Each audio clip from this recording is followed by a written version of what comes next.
I guess there is a time to die, is the moral of the story. There are going to be some James Bond spoilers here, and no, I didn't go watch the movie myself. This is an SJW nightmare. The Hollywood industry is actually copying everything that the comic book industry did over the last 20, 30 years in order to create gimmicks to try to get people to pay attention to their series. But we'll get to that in a second. For now, I'd like you to check out The Cosmic Warrior. This is my book right now on Indiegogo. It features strong male lead. It features good action. It features a classic hero story. If you enjoy the stuff that used to be happening in the comic industry before they went into killing everybody and deaths and nihilism and all that, and if you enjoyed stuff like James Bond that featured like great classic male heroes that they don't do anymore, this is the book for you. It's already won an award for Best Comic, and I just can't state how awesome it is. So please check it out. It's on Indiegogo for the next 9 days. No in demand. It's going to be gone when it's gone. The book's done. We're trying to just get things out to you as quickly as possible so we can keep telling great stories. So check it out today, and I appreciate everybody who supports the channel by doing so. That link is in the description below. All right. Yeah, the big news of the day is James Bond, No Time to Die. And they kill James Bond in No Time to Die, despite the weird title. It doesn't make any sense. And this is just what they do with heroes these days. And this goes back to, if you look to the 90s where they killed, Superman, if you look, when they broke Bruce Wayne's back, if you look then they killed Captain America, this is the type of thing that comic books have done in order to get a cheap, quick gimmick to try to get people to pay attention to it once their sales were floundering for a long time. And what happens every time is they replace the character with another character for a while that really doesn't work out. Those sales flounder after the quick gimmick of that, and they're in the perpetual death cycle over and over again. This is exactly what they're doing with James Bond. They are trying to set up the replacement of James Bond with a strong black female James Bond lead for the next movie.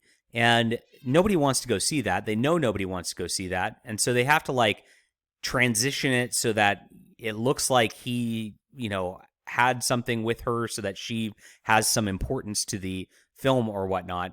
It's really sad to watch. And it's really sad to watch how they kill the heroes, because at the end of the day, the death of the hero is really a large portion of Hollywood culture. It's nihilism. It's a death cult. It's about the hatred of what came before and a want to just burn everything down and to build their new, quote, diverse and inclusive world without the things that people love.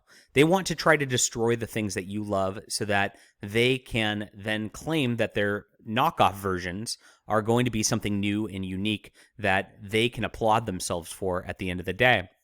And they'll hope everybody will tune into that. Now, the problem is nobody is going to tune in for it. And nobody's actually going to tune into this either. I'm not going to go see this movie for one. I mean, I don't want to watch the death of James Bond. That's idiotic.